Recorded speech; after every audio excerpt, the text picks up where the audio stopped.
Jonas Vingegaard has been fighting his way back ever since the horror crash at the 2024 Tour of the Basque Country. Punctured lungs, broken bones, months off the bike. For a while, nobody even knew if he would ever be the same again. And now he says he's finally back to his best, and not just back, he thinks he might be at the level where he can beat Tadej Pogacar again. And it's perfect timing because the 2026 season is right around the corner. Don't forget, we have all the coverage from the Tour Down Under to the World Championships in Canada, live and on demand. The 2026 Tour de France, well, it's live for our viewers in Canada, and hopefully the rivalry between Vingegaard and Pogacar heats up even more. Let's rewind. In April 2024, at the Basque Country, Jonas hit the deck at high speed along with Remco Evenepoel, Primož Roglič, and many others. He ended up in the hospital with a punctured lung and several fractures. Physically, it was brutal. Mentally, maybe even worse. He came back. His first race was the 2024 Tour de France, but he was nowhere near the rider who'd won 2 editions in a row. Tadej Pogacar, flying. Jonas Vingegaard is still trying to feel normal again on the bike. Fast forward to 2025, the results say one thing: second at the Tour, second at the Criterium du Dauphiné, win at the Volta a España.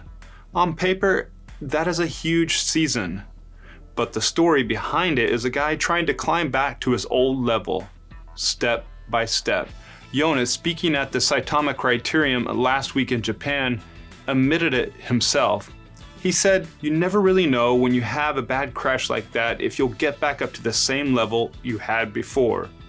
And then he added, "It's only by the end of the year that I can see that I'm able to push in the same way that I was before my crash." That's a big statement, and it just underlines how hard his road to recovery has been. He went on to say, "It's taken me quite a long time before coming back to the same level. Slowly you come back to it, and hopefully now I can get back to improving rather than trying to get back to the same level." So, in his mind, the rehab job is done. The goal now is not to get back. The goal is to go past. But there's a problem, and it's quite simple. While Jonas has been fighting just to return to his old self, Pogacar has been busy rewriting cycling history. Triple Crown in 2024, Giro, Tour, Worlds, then a 4th Tour win in this 2025. Monuments, a season and a half where he has looked almost untouchable. This is what makes 2026 so interesting. You have a fully healed Jonas Vingegaard who believes he's back to the form to be able to beat Tadej Pogacar. And in the other corner, Tadej, who's off to try to win a 5th Tour de France title and other records as well to add to his palmares. The 2026 route suits that fight too. It starts in Barcelona. There is that team time trial on day 1, and then a brutal final week with 2 stages up Alpe d'Huez.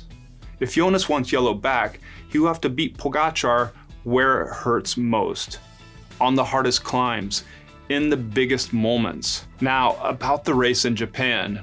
The Saitama Criterium last weekend, it's more of a show event. It's not a World Tour race. It's a chance for the fans to get up and close with their heroes. But sometimes the little details in these races can tell us a lot. Jonas almost ended his season with another disaster.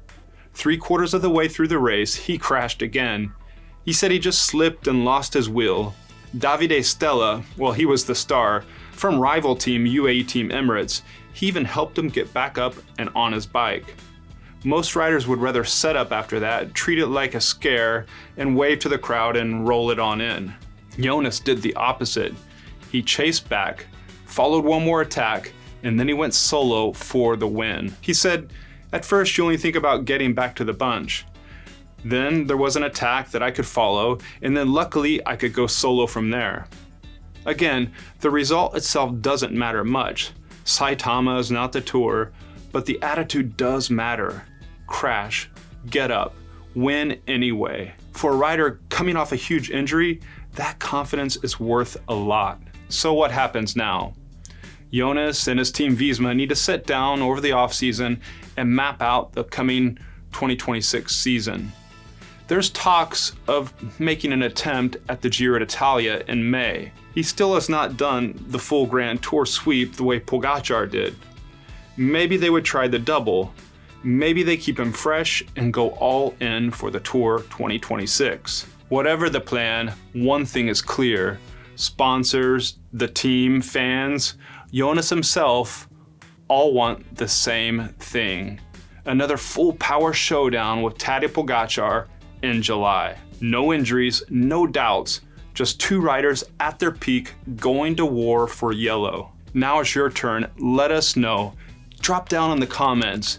Do you think Jonas Vingegaard will be back at a high enough level to take on and to beat Tadej Pogacar at the 2026 Tour de France?